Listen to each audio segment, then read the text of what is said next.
Bienvenue dans la psy du business. Moi, c'est Marie Marchand, psychologue, docteur en psychologie et coach pour entrepreneurs.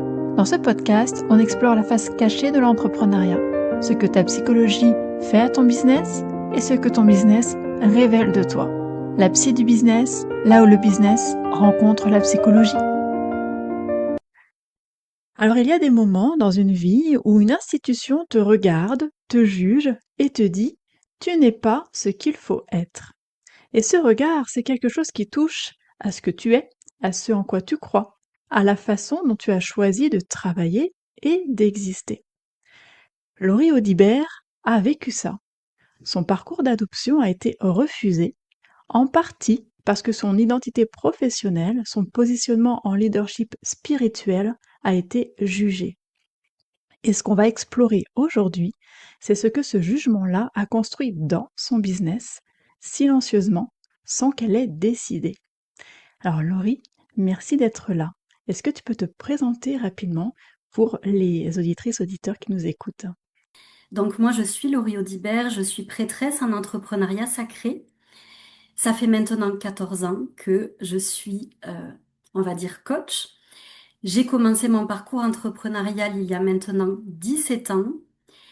Et ce que je fais concrètement, c'est que j'accompagne des entrepreneuses ambitieuses à réaligner toutes les sphères de leur entreprise à leur essence sacrée, à devenir également des figures incontournables dans leur marché et à ouvrir un nouveau cycle d'expansion, de prospérité et d'épanouissement dans leur vie. Alors je veux qu'on aille directement au moment du refus, de cette adoption. Est-ce que tu peux me décrire ce moment-là, ce qui a été dit, et comment tu l'as vécu, comment tu l'as reçu toi? Donc en fait, avant de partager tout ça, j'aimerais juste partager le fait que le processus d'adoption, quand on rentre dans ce processus, ça dure à peu près 18 mois entre le début où on envoie notre demande d'adoption et le moment où on a le refus. Et au cours de ces 18 mois, on a plusieurs rendez-vous avec une psychologue agréée pour les adoptions et une éducatrice spécialisée. Ce qui s'est passé durant un petit peu tout le processus, c'est que j'ai été énormément jugée par rapport à qui j'étais, par rapport à mes croyances spirituelles, par rapport à mon travail qui ne leur convenait pas, qui ne rentrait pas dans des cases. Autant mon chéri qui lui est prof, c'était OK, il n'y avait aucun problème. Autant moi, coach, alors déjà coach, les psys et les coachs, tu dois le savoir ma chère Marie, souvent c'est pas l'amour fou, même s'il y a des psys qui ont aussi cette casquette de coach ou qui en tout cas voilà, s'entendent très bien avec les coachs, mais dès le début, j'ai senti que la psy faisait partie des personnes qui aimaient pas trop les coachs et le côté très spirituel que moi j'assume, ben, il a posé vraiment problème. J'ai reçu du jugement sur mes croyances, sur comment j'allais également partager ces croyances à mon enfant. Il y a eu aussi de la critique envers mes clientes. Pour moi, il y a même eu un manque d'éthique et de déontologie de la part de la psy. Bref, c'est allé assez loin. Et autant ils nous disent qu'ils jugent notre capacité à être parent adoptif, autant moi, je me suis sentie jugée en tant que personne. On a critiqué ce que je faisais.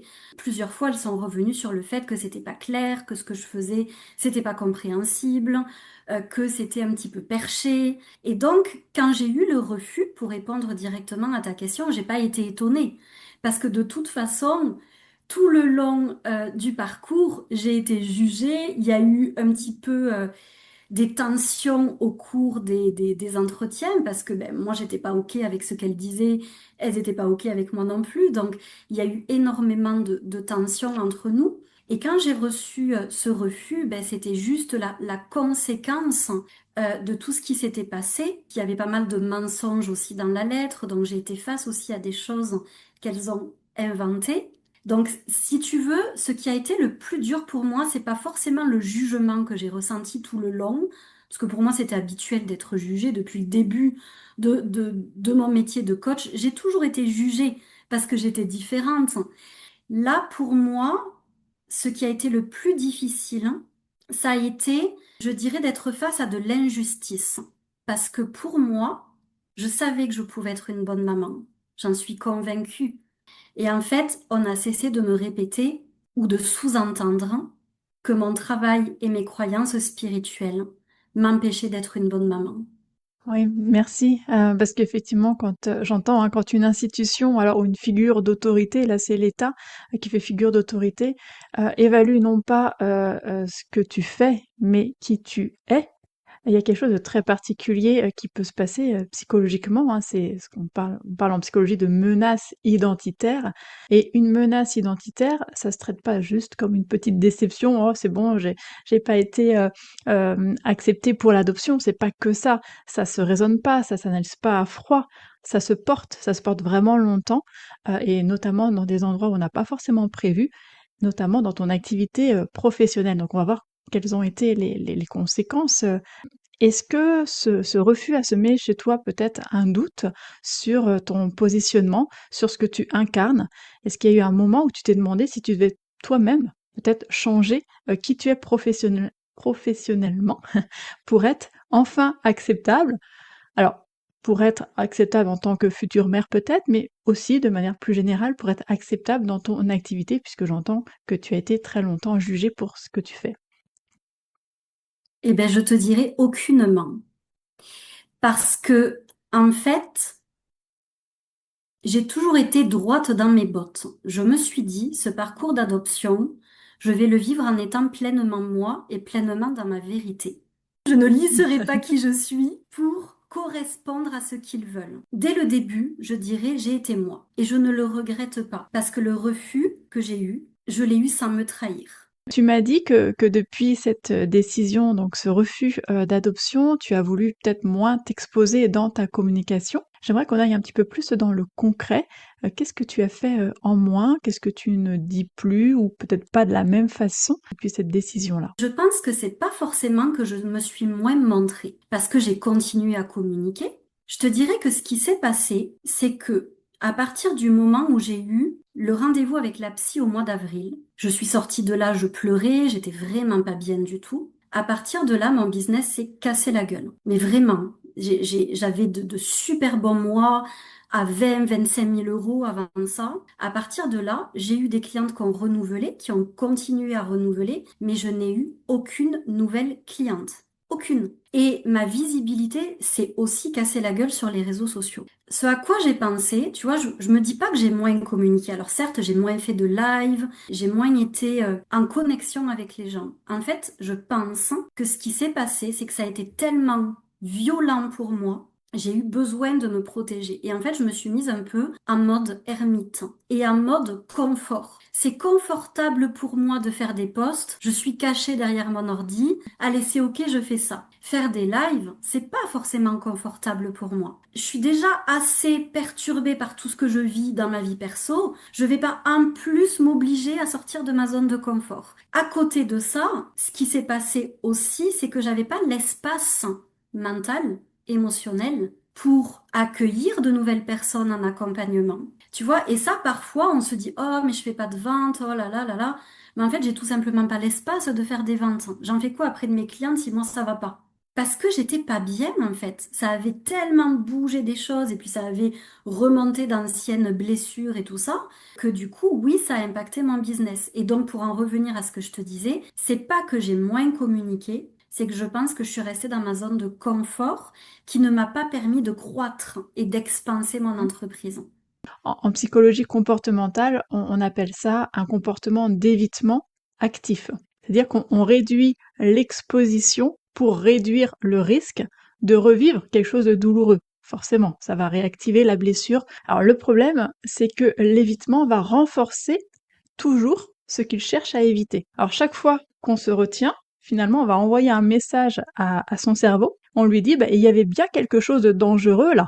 Et du coup, l'alerte remonte. Cette retenue entre guillemets, j'entends dans ta communication, tu la vivais comment au quotidien? Comme une décision consciente ou alors comme quelque chose qui arrive malgré toi? Je te dirais que moi, j'ai tendance à beaucoup m'écouter. Donc, tout ce que je fais, ce sont des décisions. Tu vois, c'est toujours des choix que je fais. Là, je pense que mon être, mon âme, a choisi de se protéger, de rester dans cette zone de confort. Pour moi, c'était une décision. Par contre, elle n'était pas forcément consciente par son origine, tu vois. C'est vraiment en préparant le podcast que j'ai compris que c'était sûrement ça, tu vois, qui se passait. Mmh. Donc, je pense qu'il y a plein de choix, d'actions qu'on fait qu'on fait par choix. Malgré tout, ça reste des décisions. Mais le point d'origine, tu vois, on n'en a pas forcément conscience. Et Bien c'est sûr. là que c'est important de se faire accompagner aussi parce que c'est où ça nous permet de voir nos angles morts, tu vois, de voir ce que nous, on voit pas de manière consciente. Mais je pense que c'était de réelles décisions, mais que le point d'ancrage, il était inconscient. Bah, c'est une question que j'aime vraiment poser, parce qu'elle touche quelque chose de très important, c'est la différence, et tu le dis très bien, entre choisir, prendre la décision de se protéger ou être protégé malgré soi. Et quand la protection est consciente, quand je décide de mettre en place telle action justement pour me protéger, bah, cette protection-là, on peut la remettre en question, c'est conscient. Par contre, quand elle est automatique, quand elle est enquistée un peu dans nos habitudes, dans des réflexes de communication, là, elle devient invisible, cette protection. Et bien sûr, ce qui est invisible ne se questionne plus. Entreprendre avec un positionnement que le regard dominant va trouver, je mets entre guillemets, peu sérieux, entre guillemets encore perché, ça a un coût énergétique. Est-ce que toi, tu le reconnais chez toi, ce coût énergétique, cette énergie dépensée non pas à construire quelque chose, mais peut-être à toujours te justifier, à anticiper le scepticisme? Je te dirais qu'aujourd'hui, non. Aujourd'hui, je n'ai plus cette problématique-là, même avec ce parcours d'adoption qui s'est pas bien passé. Au début de mon activité, bien sûr, j'ai cherché à prouver que j'étais capable, à prouver que j'avais de la valeur, à contrer le scepticisme des autres, notamment, comme je disais, de mes pairs. En plus, moi, j'étais vraiment une pionnière, donc il n'y avait pas tous les coachs spirituels qu'on voit aujourd'hui, tous les coachs énergétiques qu'il y a aujourd'hui. Donc, j'ai dû lutter pour prouver ma valeur. Et en fait, ça, c'est pareil, ça vient après d'une décision et d'une valeur qu'on se donne. Moi, ça fait longtemps maintenant que je sais que j'ai de la valeur, que mes accompagnements ont de la valeur, que j'ai de vrais résultats avec mes clientes. Je n'ai pas besoin de prouver quoi que ce soit. Tu vois, je le sais, c'est une certitude à mes yeux. Et puis aujourd'hui, je fais aussi le choix d'attirer les personnes qui comprennent ce dont je parle, qui sont alignées à mes valeurs. Et si tu n'es pas aligné, si vraiment tu es totalement fermé, ben, j'ai pas à prouver quoi que ce soit, tu vois, j'ai pas à convaincre qui que ce soit, on a tous nos vérités. À quel moment tu as fait le lien entre ce qui s'est passé dans le parcours d'adoption et la façon dont tu te montres toi dans ton activité? Le lien, je l'ai fait assez rapidement quand, comme je le disais tout à l'heure, j'ai vu que ben, mon business se cassait la gueule à partir du moment où j'ai eu ce rendez-vous avec la psy. Donc j'ai compris qu'il y avait quelque chose qui était venu impacter mon business. Je l'ai compris parce que j'ai vu que concrètement, parce que ben oui, moi je travaille beaucoup avec l'énergétique et tout ça, mais je suis aussi quelqu'un de très concret et j'analyse les chiffres, j'analyse, tu vois, pas mal de choses. Et en fait, quand j'ai vu mes chiffres et quand j'ai vu ma visibilité, j'ai compris qu'il y avait une corrélation entre les deux. Bah, c'est vrai que la prise de conscience entre le lien de ce qu'on a vécu et de son activité, c'est rarement quelque chose qui se fait comme ça d'un seul coup, elle se fait en plusieurs couches et j'entends les différentes couches. Habituellement, on voit le comportement. Par exemple, ici, je me montre moins, je suis moins visible sur les réseaux sociaux ou autres. Ensuite, on voit le déclencheur de ce comportement. Bah, par exemple, c'est depuis ce moment-là qu'effectivement je me montre moins. Et enfin, on va peut-être oser aller un peu plus loin pour aller voir le mécanisme. Qu'est-ce qui s'est passé concrètement? Et chaque couche demande un peu plus de courage que la précédente pour pouvoir avancer, approfondir. Alors qu'est-ce que tu as compris sur toi, Laurie, grâce à ce refus de l'institution? Sur la place que tu te donnes ou alors que tu t'interdis? Sur ce que tu fais avec le regard des autres quand il est peut-être lourd à porter? Je te dirais que ce que j'ai compris, c'est que déjà, ben oui, je rentrais pas dans les cadres. Je suis quelqu'un de marginal, je suis quelqu'un de différent et c'est OK. Ensuite, j'ai compris l'importance de rester fidèle à qui j'étais. Parce que oui, j'ai été face à du jugement, j'ai été face à des critiques, j'ai été face à pour moi même de la maltraitance, de l'abus d'autorité. Mais je suis toujours restée droite, tu vois, je suis toujours restée fidèle. Et en fait, je suis fière de moi d'être restée dans cette posture-là. Ça m'a montré que de rester fidèle à mes valeurs, de rester fidèle à qui je suis, Ce non, il est OK. Il est OK parce que si j'avais dû me dénaturer, si j'avais dû porter des masques, le oui que j'aurais eu, il n'aurait pas été juste. Là, je suis restée fidèle à moi-même. Et ça me montre combien aussi c'est important que je fasse la même chose dans mon business. Parce que les personnes qui vont venir à moi, le succès que j'aurai, il sera dans mon intégrité, dans mon authenticité. Tu vois, ça m'a montré en fait combien je dois être encore plus authentique, combien je dois être encore plus intègre, combien je dois être encore plus relié à mes valeurs, être non négociable. Donc, ça m'a permis de vraiment l'intégrer en moi, ce truc-là. Très intéressant ce que tu dis, Laurie, parce que le refus, on l'a compris, c'est un fait extrême et extrêmement douloureux également pour toi. Et c'est ce qu'on en a fait psychiquement qui, alors par exemple, comment on a réorganisé notre rapport à la visibilité, à la légitimité dans ton cas, à ce qu'on s'autorise ou pas. C'est ça qui est vraiment selon moi, la matière du vrai travail intérieur. Et donc là, j'entends qu'il y a vraiment un travail identitaire encore plus marqué, plus fort pour toi. Je reste fidèle à moi-même, je l'affirme encore plus fort. Alors, est-ce que tu te permets de réussir pleinement, Laurie, avec ce positionnement? Ou est-ce qu'une réussite trop visible te rendrait encore plus exposée au jugement, trop grande pour être ignorée, trop perchée pour être respectée? Je me permets pleinement aujourd'hui de réussir et d'être visible. Si tu veux, je crois que ma mission et que la grande vision que j'ai, elle est beaucoup plus importante que les critiques, les jugements, les peurs. Tu vois, je me dis qu'il y a des tas de femmes qui ont besoin d'entendre ma voix, d'entendre ma vérité. Tu vois, je prône vraiment le fait de créer une entreprise avec ses propres codes, en respectant son essence, en respectant son rythme, en respectant qui on est profondément. Et en fait, ben, tout ce que j'ai vécu, ça me montre combien c'est encore plus important de sortir des dictates, de sortir des règles, de sortir des cases et de vraiment créer sa propre voie, que ça soit dans sa vie perso ou dans sa vie pro. Donc en fait, tout ce que j'ai vécu là, ça me montre combien je dois porter encore plus haut, encore plus fort, parce que le monde a besoin de ça aujourd'hui. Ah, c'est ce que j'appelle le plafond de visibilité. Alors toi, tu l'as pleinement intégré, hein, mais ce plafond-là, c'est un peu une limite intérieure qui porte sur ce qu'on s'autorise à être. Et pour toi, Laurie, cette limite a une histoire très précise, hein. Ta réussite professionnelle a été retournée contre toi du fait de cette décision. Ta réussite est la preuve de quelque chose de négatif, en quelque sorte. Je réussis, mais malgré moi, du coup, je ne peux pas avoir accès à ce parcours d'adoption. Alors là, dans ce cas-là, le cerveau apprend une équation très simple. Grandir, pour lui, c'est offrir plus de surface au jugement. Donc toi, je trouve ça merveilleux parce que tu as réussi à dépasser et à rendre cet élément-là comme une force et non pas comme une faiblesse, justement à l'ancrer encore plus dans ton positionnement, dans ton leadership, ce qui n'est pas forcément donné à tout le monde, hein, et c'est tout à fait OK, chacun a son processus d'évolution. Mais d'autant plus, si je peux rajouter une petite chose, c'est que j'ai même été critiquée de manière très sous-entendue sur ma confiance en moi. J'avais trop confiance en moi. Elles m'ont quand même renvoyé ça, tu vois, que je faisais presque prétentieuse. Je suis pas quelqu'un qui me tait, je suis pas quelqu'un qui va pas dire si quelque chose ne me plaît pas, etc., etc. Puis, je connais ma valeur. En fait, ça les dérangeait, tu vois, ce côté-là. Et quelqu'un d'un petit peu fragile, ça aurait pu venir impacter aussi sa confiance en lui et se dire,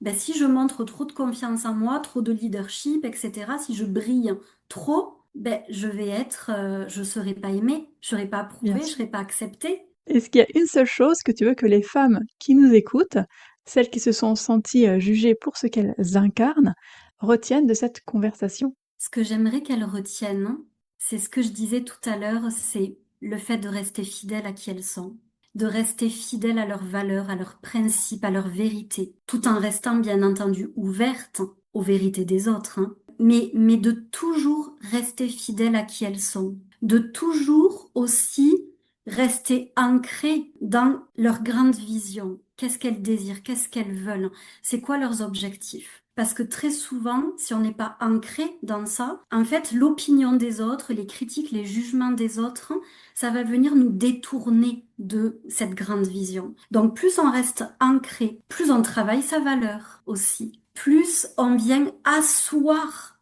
son essence, son être, ses vérités, ses limites, etc.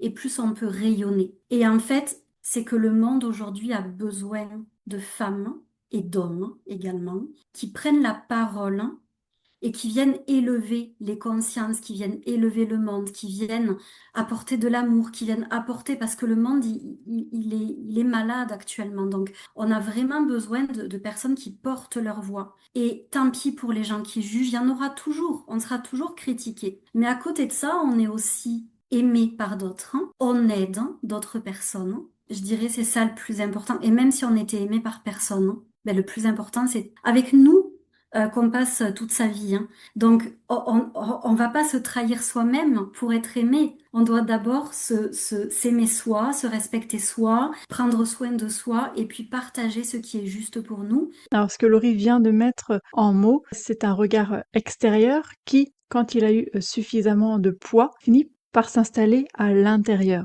Et donc commence à décider à notre place, ce regard-là, ce qu'on peut se permettre de faire pour notre activité.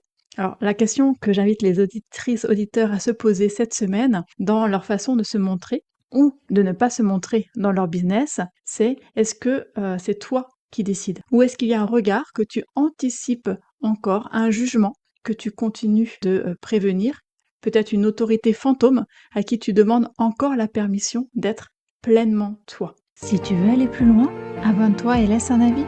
Tu peux aussi me retrouver sur Instagram pour continuer la conversation. La psy du business, là où le business rencontre la psychologie. À très vite!